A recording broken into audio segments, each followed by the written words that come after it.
Reação TV está aqui novamente com a presença já do nosso amigo Dr. Márcio Cume, sabe tudo sobre ortopedia. E hoje, doutor Márcio, primeiro, um prazer tê-lo aqui com a gente de novo. Para nós é um prazer inenarrável estar aqui com vocês de novo. Acho que o pessoal lá de casa está meio enjoado. É a terceira vez que vocês me convidam para vir aqui. Mas agradeço o convite.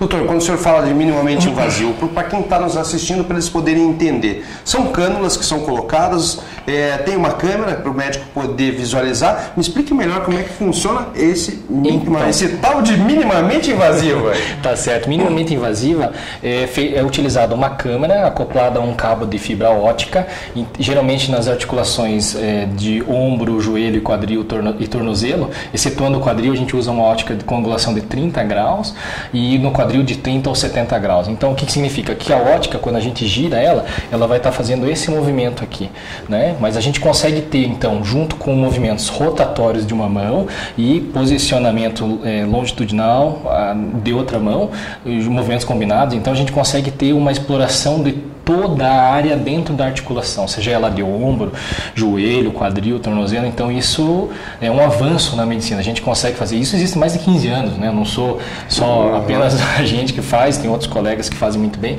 Então o mais importante é que a gente consegue fazer tratamento por esse videozinho com equipamentos que são microscópios, que chamam, mas na verdade são 3, 4 milímetros o tamanho deles, que a gente consegue fazer tanto a abertura e comer fazer uma plástica da parte do menisco, ou entrar com um aparelho que chama Shaver, que faz uma rotação e aspiração do tecido que está anormal do processo inflamatório.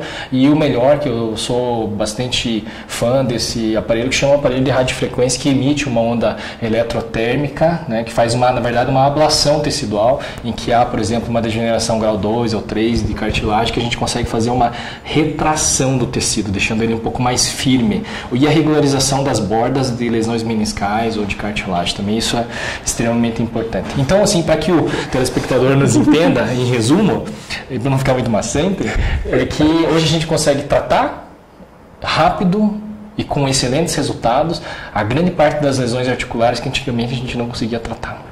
É isso aí, é o futuro que se faz presente já. Exatamente, hoje se faz presente. Agora eu quero aproveitar a oportunidade que recentemente, agora no dia 20 de outubro, nós tivemos o Dia Mundial do Combate à Osteoporose. Certo. Então, a osteoporose a gente sabe que é uma patologia muito comum aqui a nível mundial, eu sei que aqui no Brasil também. Então, doutor, eu gostaria que o senhor me falasse um pouco sobre esse dia tão importante e sobre essa patologia, para ver o que temos aí de avanços aí nessa... Tá bem informado, hein, Fernando? A gente está sabendo aí um pouquinho, né, doutor? É verdade, o dia 20 foi comemorado o Dia Mundial de Combate à Osteoporose. Então, assim, a osteoporose hoje é uma doença osteometabólica que se caracteriza por diminuição de cálcio no osso. A consequência nefasta pior que tem para o paciente é a fratura de coluna, lombar ou de fêmur proximal.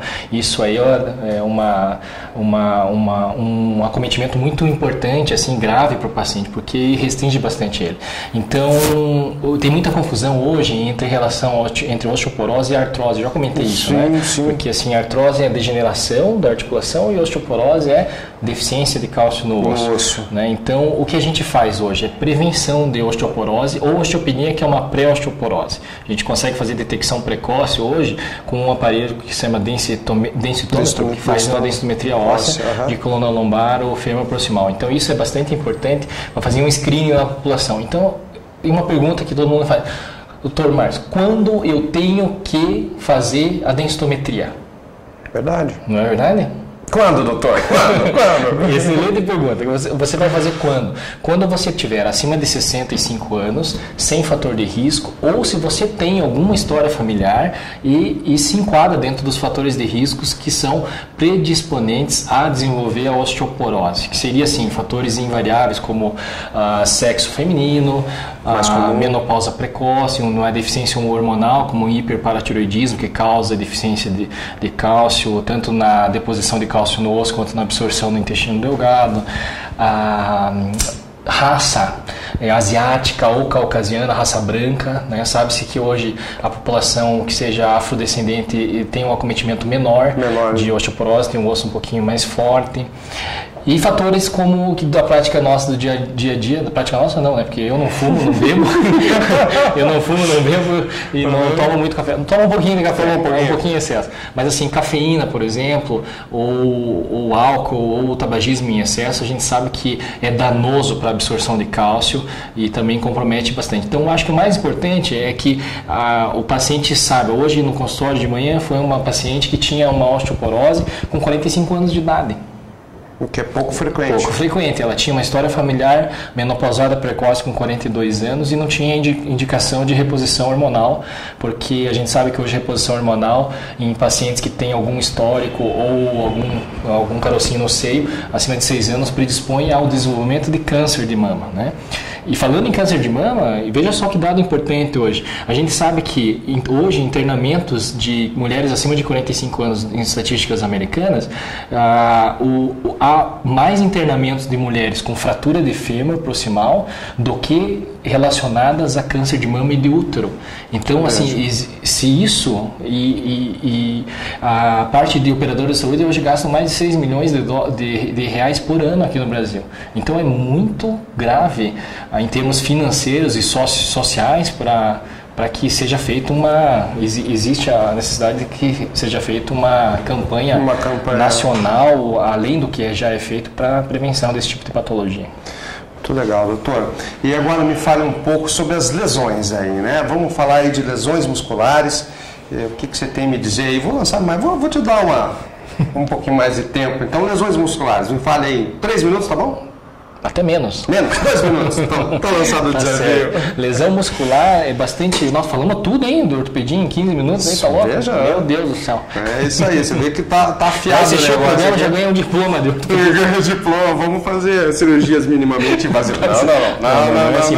Não tente fazer em casa. Não tente fazer em casa isso aí. Sempre a habilidade de um profissional qualificado como o Dr. Márcio é fundamental. Tá certo. Lesões musculares. Existem basicamente 3 graus de lesão muscular. O mais comum das lesões musculares, além de lesões relacionadas ao esporte, por exemplo, quem faz muito supino na academia, fazer lesão de peitoral maior, como desinserção, são lesões em membros inferiores, por exemplo, lesões de quadríceps ou posterior de coxa. O mais importante é saber quando faz a lesão, geralmente no movimento excêntrico, quando a fibra está relaxada. Então o paciente o jogador de futebol vai chutar a bola, geralmente ele sente uma fisgada na parte de trás da coisa, e fala assim, quando ele está depois do término do momento, então ele fala assim, senti uma fisgadinha. Mas a maioria dos pacientes, eles, pasmem, não param de jogar. Senti uma fisgadinha, passa um gelol lá e continua jogando. Aí o que acontece? Ele agrava a lesão. Na verdade, quando você sente uma lesão, uma fisgadinha, a dor é um sintoma que tem alguma coisa alterada. Então você tem que fazer, para de jogar, passa o gelol lá, alguma coisa que tenha cânfora, alguma coisa que faça, ou anti-inflamatório mesmo que tenha, prescrito anteriormente pelo seu médico, obviamente, e que você vá num ortopedia de sua confiança e faça o diagnóstico, porque dependendo do grau dessa lesão, se for uma grau 1, ela vai resolver de qualquer jeito, com ou sem ortopedista. Agora, se for uma lesão grau 2, 3, ou uma rotura, por exemplo, uma grau 3, sem tratamento, aí vira evolui muito mal. Né? Então, assim, hoje em dia existe indicação das lesões graves, como uma rotura grau 3, para fazer a restauração dessa cicatrização da fibra. Muitos estudos indicam que o plasma rico em plaquetas, que é o PRP, é bastante utilizado. Você vai com uma agulhinha lá, tira o sangue do próprio paciente, centrifuga, faz como se fosse uma geleia e coloca de novo. Isso tem um elevado potencial de cicatrização, leva fatores de crescimento para o lugar. Então isso é bem moderno e bem atual nos congressos internacionais. Isso é bem colocado para lesão muscular, assim, e entesopatias, lesões inflamatórias de tendão também é bem utilizado. E naqueles casos irresponsivos que não cicatrizam, ondas de choque também, terapia por ondas de choque também é bastante utilizado internacionalmente para fazer um aumento da vasodilatação e cicatrização secundária dessa fibra muscular ou do tendão. Mas isso é extremamente limitante, sabe? Naqueles casos assim que o paciente tem uma rotura grau 3, a gente vê a frustração do paciente no consultório, fala assim, poxa, você vai ter que ficar aí 6 semanas, 12 semanas fazendo fisioterapia e reabilitação. Isso é danoso, paciente psicologicamente, ou para o atleta, o corredor. Então, eu falo para todos os nossos pacientes, por que não prevenir anteriormente? Né? Então, sentiu uma dorzinha? Vai no médico. Não tem por que ficar esperando ou agravar a lesão. Né?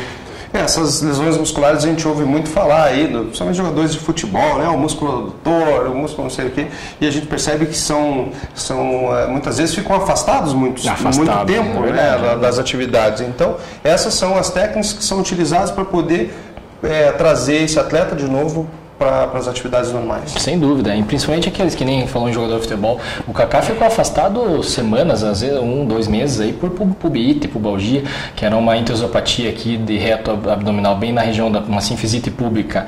Então isso é uma doença, um desequilíbrio muscular, uma doença altamente incapacitante, porque o paciente sente dor, limita a função dele, né? Se ele é um atleta, corredor, ou um jogador de futebol, profissional, amador que seja, ou jogador de final de semana, o guerreirão, né?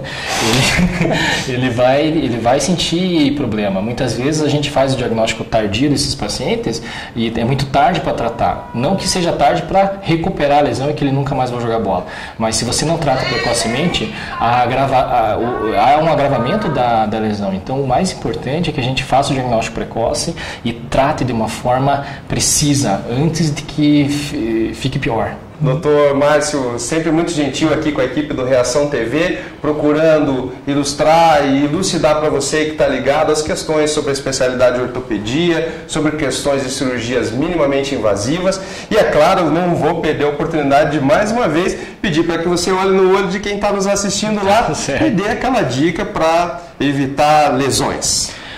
Essa aqui? Essa aqui. Pode ficar à vontade, vamos nessa aqui, mais fechadinha, né? Olho no olho, né?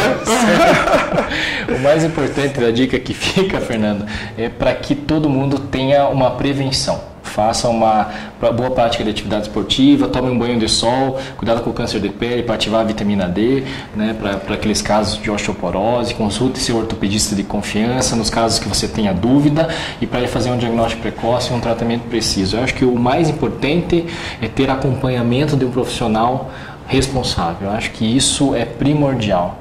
Não só na hora que chega, precisa do médico, mas também do educador físico. Do educador físico para acompanhamento das lesões, isso é extremamente importante. E se tiver uma lesão que o educador físico não consiga prevenir, aí vá no ortopedista de sua confiança para que ele possa diagnosticar e tratar bem feito. Hoje, que nem eu falei, para osteoporose, para outras coisas, tem injeções anuais que regridem até 30% comparado com outros medicamentos. Então, assim, hoje existe uma tecnologia que a gente tem à nossa disposição e que pode oferecer para o paciente para melhorar a qualidade de vida e fazer isso um benefício direto e indireto para o paciente. É verdade. Com certeza, doutor Márcio Cume, mais uma vez aqui no Reação TV, deixando claro essas questões aí para você que está ligado. E nós só temos a agradecer mais uma vez a sua participação e tenho certeza que numa próxima oportunidade nós vamos de novo ter a presença aqui do Dr. Márcio Cume, sua simpatia e seu conhecimento todo nas questões de ortopedia. Muito obrigado mais uma vez. Eu que agradeço o convite, hein, Fernanda, sempre à disposição aí para esclarecer para você e para os nossos telespectadores aí. Esse é o Dr. Márcio Cume.